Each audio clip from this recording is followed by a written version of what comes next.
ஹரே கிருஷ்ணா, நமஸ்காரம். நாம் நம்முடைய சூர்யா ஆன்மீக சேனல் மூலமாக நம் முன்னோர்கள் சித்தர்கள் நமக்கு கூறியுள்ள சாஸ்திர வழிமுறைகளையும் தான தர்மங்கள் ஏன் செய்ய வேண்டும் மற்றும் நாம் நம் வாழ்வில் அதனால் பெறும் நற்பலன்கள் எவை என பலவற்றையும் பார்த்து வருகிறோம். இன்றைய பதிவில் அன்னதானத்தின் சிறப்பையும் அதனால் நமக்கு கிட்டும் நற்பலன்களையும் பார்ப்போம். தானத்தில் சிறந்தது அன்னதானம் என்கிறது தர்மசாஸ்திரம். அன்னதானத்தினால்தான் ஒருவரை பூரணமாக திருப்திப்படுத்த முடியும். நகை, பணம், காசு, வஸ்திரம், பூமி, வீடு என இது போன்றவற்றை எவ்வளவு கொடுத்தாலும் வாங்கி கொள்பவர்களுக்கு போதும் என்ற எண்ணம் தோன்றாது. ஆனால் ஒருவருக்கு வயிறு நிறைய அன்னம் இட்டால் அதை பெறுபவர்கள் போதும் என்று மன திருப்தியுடன் கூறுவார்கள். உயிரானது உணவை சார்ந்து நிற்கும் இக்கலியுகத்தின் தலையாய தர்மம் அன்னதானமே ஆகும்.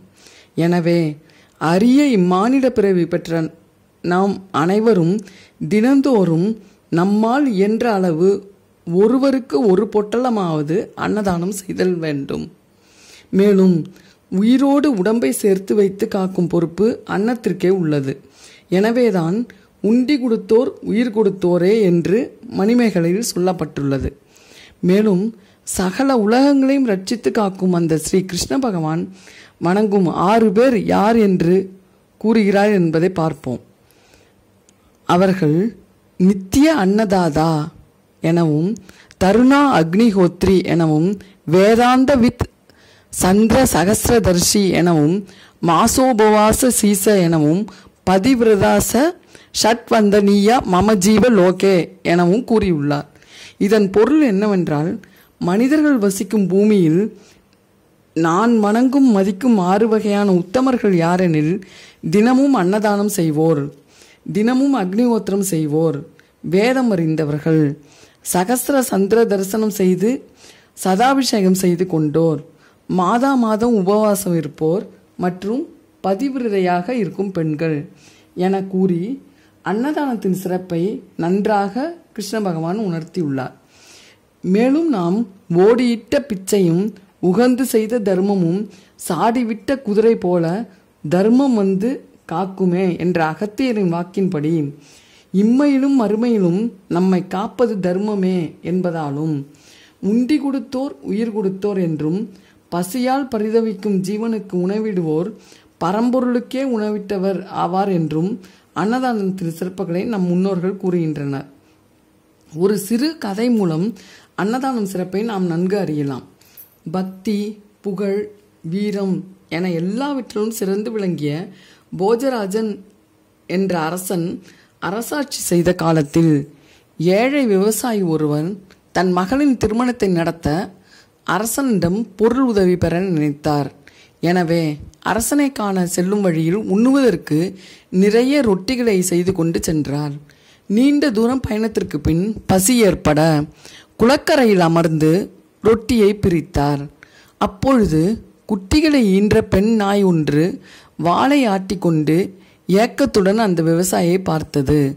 அதன் முகவாட்டத்தின் மூலம் அதன் பசியை உணர்ந்த விவசாயி ஒரு ரொட்டியை அதனிடம் போட்டார்.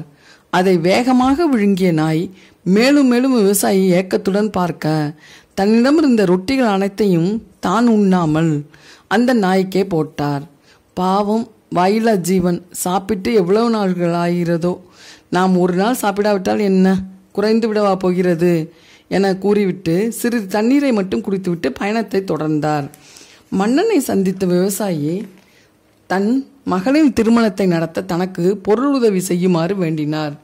குடிமக்களை நல்வழியில் புண்ணிய வழியில் நடக்கும்படி அரசாட்சி செய்து வந்த போஜராஜன், நீ ஏதாவது புண்ணியம் செய்திருக்கிறாயா? அதன் விவரத்தை சொல். அந்த புண்ணியத்திற்கு ஈடாக எடைக்கு எடை தங்கம் தருகிறேன் என்று கூற, விவசாயி உடனே புண்ணியம் செய்த செயல் எதுவும் நினைவில் இல்லை. ஆனால் நான் உங்களை காண வருகையில் குட்டிகளை ஈன்ற பசியுடன் பரிதவித்து இருந்த ஒரு நாய்க்கு நான் கொண்டு வந்த அனைத்து ரொட்டிகளையும் தந்தேன் என கூறினார். உடனே போஜராஜன் விவசாயியை பார்த்து, தராசு ஒன்றை காட்டி, இதன் ஒரு தட்டில் நீ செய்த அந்த புண்ணியத்தை செயலை வைப்பதாக கூறி கற்பனை செய், மறுதட்டில் நான் பொற்காசுகளை வைக்க சொல்கிறேன் என கூறி அரசவை பணியாளர்களை விட்டு பொற்காசுகளை மறுதட்டில் வைத்தார். தராசு தட்டு அசையவில்லை. மேலும் மேலும் பொற்காசுகளை போட கஜானாவே காலியாகும் அளவிற்கு பொற்காசுகள் போட்டும் தட்டுக்கள் கீழிறங்கவில்லை.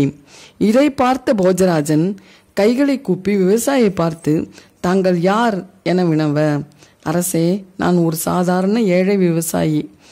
என் பசியை பொறுத்து கொண்டு நாய்க்கு ரொட்டிகளை போட்டேன், வேறு ஒன்றும் செய்யவில்லை என கூற, அரசன் கண்கள் கலங்க, தாங்கள் செய்தது அளவிட முடியாத புண்ணியம், அப்புண்ணியத்திற்கு ஈடாக ராஜ்யத்தை எடுத்துக்கொள்ளுங்கள் என கூற, விவசாயி ராஜ்யத்தை மறுத்து தன் மகன் திருமணத்திற்கு வேண்டிய பொருளுதவியை மற்றும் தந்தால் போரும் என்று கூறி அதை பெற்று வந்தார். இதிலிருந்து பசிப்பினி தீர்க்கும் புண்ணியத்திற்கு ஈடானதாக இந்த உலகில் எதுவுமே இல்லை. எனவே இயன்றவரை தினம் ஒருவருக்காவது உணவளிக்க வேண்டும். மேலும் நாம் சாப்பிடும் முன்பு காக்கைகளுக்கு ஒரு கைப்பிடி அளவு சமைத்த சோறை வைக்க வேண்டும். பசுமாட்டிற்கு மற்றும் நாய், எறும்பு என சகல ஜீவராசிகளுக்கும் தினமும் நம்மால் இயன்ற உணவுகளை அளிக்க வேண்டும். சரி, நாம் இப்படி அன்னதானம் செய்வதால் என்ன பலன் எனக்கு கிடைக்கும் என நமக்கு கேட்கவும் தோணுமா என்ன? நாம் ஒரு ஜீவனுக்கு உணவிட்டால் நம்மை படைத்த ஆண்டவன் நம்மை வாழ்வாங்கு வாழ வைப்பான் என்பதில் சிறிதளவு சந்தேகமும் வேண்டாம். மேலும் இந்த அன்னதான சிறப்பை கேட்ட அனைவரும் தினமும் ஒரு ஜீவனாவது வாழும்படி செய்யுமாறு தாழ்மையுடன் வேண்டுகிறேன். அனைவரும் எல்லா வளமும் சீரும் சிறப்பும் பெற்று நலமாக வாழ ஸ்ரீ கிருஷ்ணனை வேண்டுகிறேன். நன்றி, வணக்கம்.